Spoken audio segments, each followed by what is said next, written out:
This is The Bottom Line. The Bottom Line on 938 Live.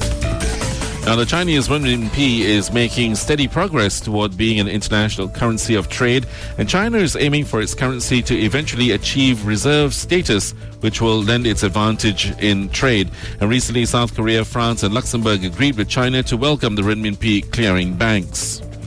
And then Singapore has an agreement with the UK to bolster the development of the renminbi market collaboratively.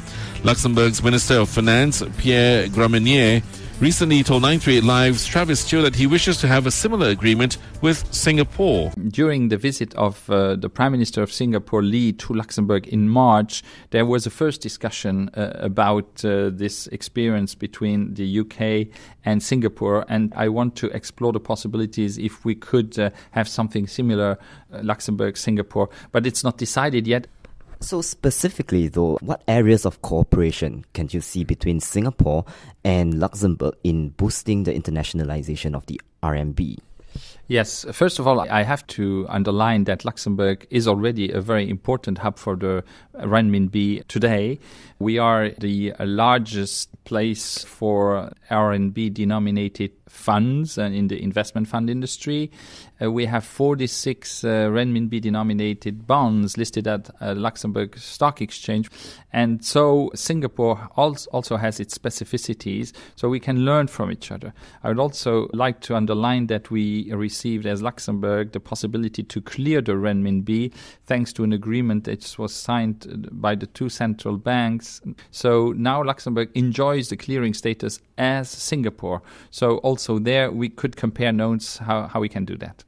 Specifically for the RMB bonds, would there be an area of cooperation between Singapore and Luxembourg? Yes, you could imagine a cooperation between the two stock exchanges.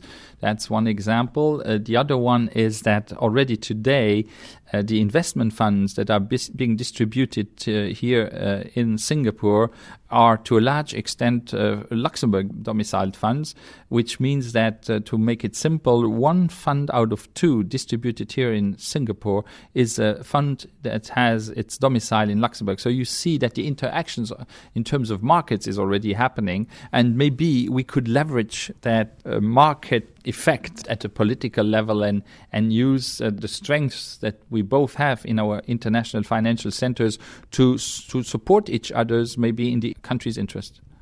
Are you also looking at a time frame in terms of an agreement with Singapore, if there is any?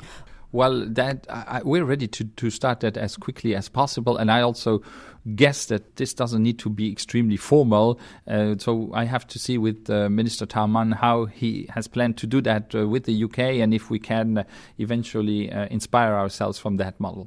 Luxembourg is now a clearing partner for our RMB.